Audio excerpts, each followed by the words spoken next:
અવાજ નથી આવતો. અવાજ આવે હવે?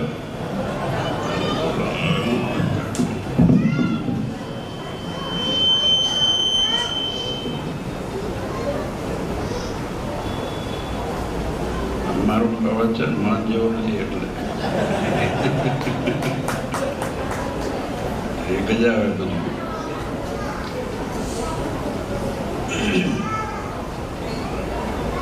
36 વર્ષ છે અને સુવર્ણ જયંતિને 30 વર્ષ છે અને એના 2 વર્ષ પહેલાંથી દોડવાનું શરૂ કર્યું અને એમાં અમારી આ જીવરાજ પાર્કની ટીમ જ નથી ભેગી. ગામડે ગામડે જઈને ભજન જ કર્યું છે રાત્રે 1 વાગ્યા સુધી 2 વાગ્યા સુધી. અને પછી પોસ્ટર ચોટાડવા ગયા પકડી ગયા હતા પછી છોડાયા. આ બધા જૂના સંસ્કરણો છે ને, આ બધું યાદગીરી. જો ભગવાન એ સરસ, જો આપણા શાસ્ત્રમાં કીધું ને કે ઉત્સવ સમયે યાદ રાખવા, પણ આપણે તો કેટલું બધું યાદ રાખવાનું છે. કેટલા ગામડા ફર્યા અને કેટલા તોફાનો કર્યા અને કેટલું બધું. ઉત્સવ સમયના પહેલા સ્વયંસેવકો, હું માનું છું કે જેટલું જીવરાજ પાર્ક મંદિરનું યોગ મંડળ એને પ્રેરણા બીજા યોગ મંડળને આપી એ લગભગ બીજા કોઈ યોગ મંડળને અને એમાં વડીલોનો પણ એ વખતના વિજયના પપ્પા બધા અને અત્યારે પણ વડીલો અમુક છે આઝાદ, એ બધાનું ખૂબ મોટું યોગદાન અને ખૂબ મોટું પરિશ્રમ અને દેવ પ્રત્યેની શ્રદ્ધા એ હંમેશા રહી છે, મમત્વ રહેલું છે અને પોતાપણું છે જ. વાત કરવા જેવું નથી, છે. એટલા માટે સહેજે ઈચ્છા થઈ. ગઈકાલ ફોન આવ્યો, એકચ્યુઅલી મેં કર્યો હતો કંઈક, તો મને કે તમે 100 વર્ષના છો. મેં શું કામ છે 100 વર્ષનાથી નડવું જ ને આપણે કહું 100 વર્ષના થવાની કોઈ ઈચ્છા નથી. જેટલું જીવે સારું જીવે, લાંબુ જીવન ઢેડાવામાં મજા નથી. એટલે મને કે 100 વર્ષના થશો. તમે કહેતા હોય તો થવું પડે કદાચ, પણ થવું નથી. પણ જો મને કે કાલે જીવરાજ જવું, શું છે કે પાટો છો, હાલો. બહુ ટાઈમ થઈ ગયો. અને પછી અહીંયા આવ્યા પછી અમુક મોટા બધા જૂના જોયા, મજા આવી. કેમ કે જૂના સંસ્મરણો યાદ આવે, કેટલી મહેનત અને પરિશ્રમ આ વડીલોથી લઈ અને બાળકોએ કર્યો છે. ત્યારે આ સત્સંગ છે ને અડધી રાતે નથી થઈ જતો.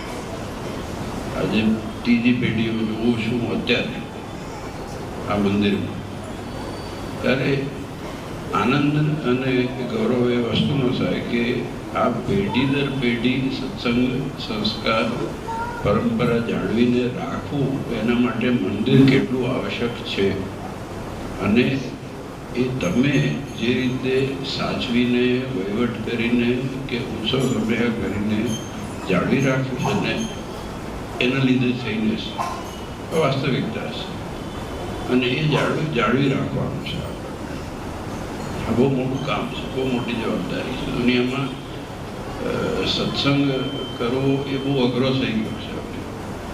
કારણ કે જગતમાં જે થતું હોય છે, આપણે આપણો સત્સંગ, આપણી પરંપરા, આપણી નિષ્ઠા, આપણો સિદ્ધાંત એ જળવાઈને રહે એ ખાસ અગત્યની વસ્તુ છે. જે જળવાઈ રહ્યો છે ને એટલા માટે આ મંદિર ભરાયેલું રહે છે અને ઉત્તરોત્તર પ્રગતિ થાય છે અને થવાની છે. અને ધન્યવાદ છે તમને બધાને, ખાસ કરીને યજમાન પરિવારને બહુ સરસ લાભ લીધો. અને એમના બાને મારે આવવાનું દર્શન થવાનું લાભ મળ્યું. અચાનક આવવાનું છે તો સારું ને, ભગવાનના દર્શન થાય, તમારા બધાના દર્શન થાય, તમારા છોકરાના દર્શન થાય. મોટો જોયા જ નતા કોઈ દિવસ. પણ ખૂબ આનંદ આવ્યો. અને આ મેં કીધું અહીંયા મંદિર શરૂઆત થઈને 2-3 વર્ષમાંથી એક્ટિવ થઈ ગયા હતા બધા એવું મંડળવાળા. અને આમને પહેલી કથા અહીંયા કરીને છેલ્લી કથા અહીં કરી, હવે પાછી પહેલી કથા પાછી કરવાની છે. પણ એ આપણે આયોજન કરવાનું છે પરત. અને બધા જીવરાજબાગના બધા લોકો ભેગા થઈ જ જવાનું છે આપણે, કે મન સ્વામી પરથી કથા કરવાની છે. કેમ કે પહેલી કથા છેલ્લી કથા કરી, મને કહેવાય છેલ્લી કથા, હવે નથી કથા કરી, તો આપણે કરીએ તો શું? ભગવાનની વાત જ કરવાની છે ને, ભગવાનની વાત કથા કહેવાય.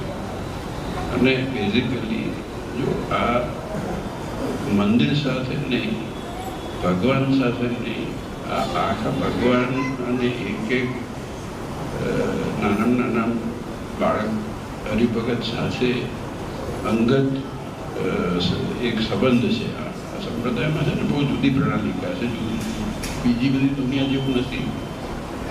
એક જણને આપણે ઓળખતા હોઈએ, જાણતા હોઈએ, એના દીકરા દીકરીઓને જાણતા હોઈએ, કોણ ક્યાં છે, શું કરે છે, શું દુઃખ, નાની મોટી વાતો હોય. તો આજે એક મમત્વ થાય, કારણ કે એ પરિવાર છે. ભગવાને જે આ બધું ઊભું કર્યું છે ને, ખાલી દેખાવ માટે નથી કર્યું કે અહીં માળા કરો, ઊંધા વળીને પછી તમે તપ કરો, એના માટે નથી. પણ એ બીજા પ્રત્યે મમત્વને પોતાપણું છે ને એના માટે છે. ને એ આજે એ ફેમિલી વેલ્યુઝ આપણા મંદિરમાં દેખાઈ રહી છે. એ બહુ મોટી વસ્તુ છે અને જાળવી રાખવાની છે. બસ એટલે આજે ખૂબ આનંદ થયો, દર્શન થયા. 5 વર્ષ અને હવે 5 વર્ષ ના થાય પછી હવે યાદ કરાવજો. આવીશું ક્યાં સુધા, કેમ કે પહેલાં તો 6 મહિના 3 મહિના આવતા હતા. નવરા પડે જીવરાજ પાર્ક આવતા હતા, કંઈ ના મળે ખાલી આવતા બાના કાઢી. નવરાત્રા જતી શું કરવાનું?